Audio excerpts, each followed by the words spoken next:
Live from Fargo and serving you on TV, online, and on the go. This is Valley News Live 10 at 10. Stroke is the fifth leading cause of death in the United States, according to the CDC.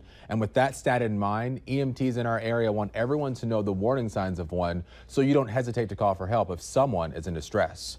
Our reporter Molly Casey shares what you need to know. Imagine suddenly feeling your left side go weak and not being able to speak.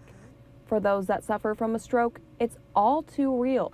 Each year, nearly 800,000 people suffer from a stroke, and health officials want you to be able to identify the signs. Every minute you go without oxygen to your brain, 2 million brain cells die. Megan Carbloom from Essentia Health says strokes are the fifth leading cause of death in the United States and are caused by blockages or bleeding in the brain. The faster you get into the hospital, the faster we can take care of you, the faster that we can give you treatment.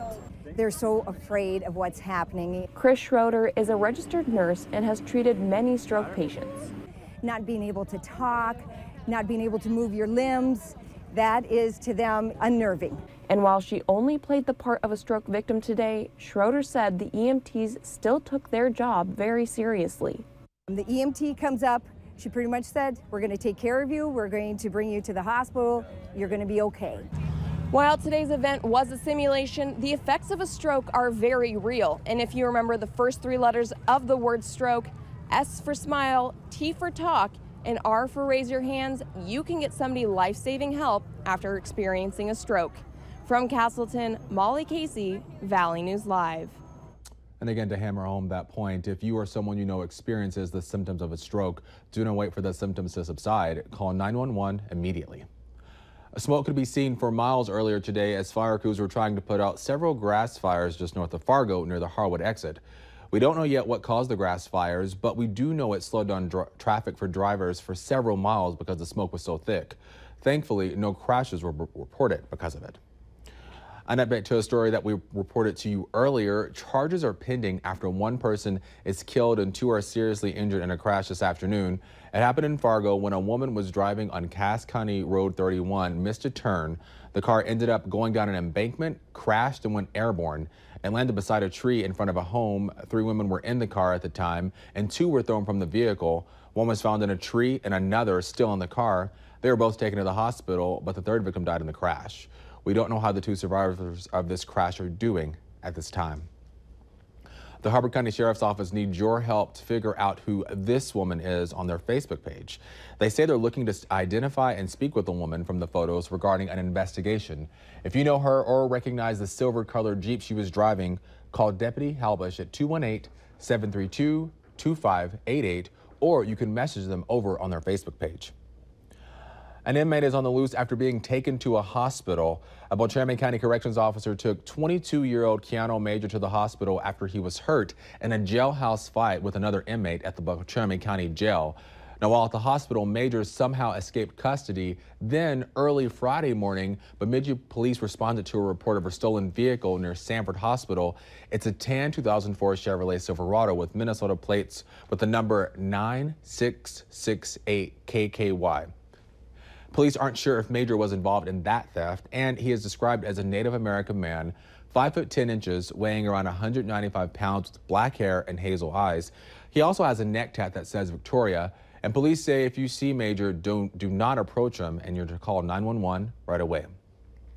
It was a beautiful day for the 12th annual Volkswagen in the Valley Car Show. Beetleheads and van fanatics feasted their eyes on more than 90 different cars that showed up to the event and got to talk with the owners. And while every interest has its own following, the VW community is especially tight-knit, with members looking out for one another. The Red River Valley VW Club was started back in 2003 with just 3 people, and it's now grown to more than 70 members.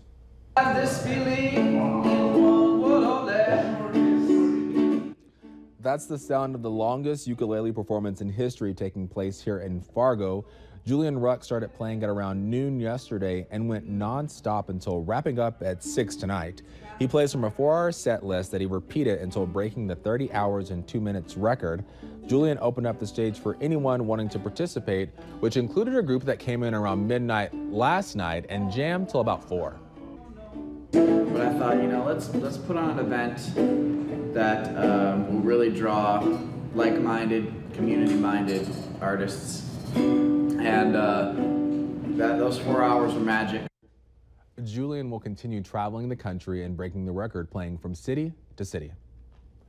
A shoe drive is taking place in Fargo this weekend, and it's all to help a little boy in Cavalier, North Dakota. Levi's hope is centered around Levi. He was born in 2013 with an extremely rare form of congenital muscular dystrophy. Simply put, the muscles in his body get weaker faster than they get stronger. Touched by his story, Maria Cano decided to start a shoe drive in order to raise money to give to the family. It can be any kind of shoes, flip-flops, house shoes, zero, newborns, up to size 14 on men's. It doesn't matter what kind of shoe, fancy shoes, swimming shoes, it doesn't matter. The shoes will be sent to kids in third world countries, and if you'd like to donate your gently used shoes, you can go to either Cashwise location, Fargo and West Fargo, and there will be someone there tomorrow from 10 a.m. to 9 p.m. Sunday night.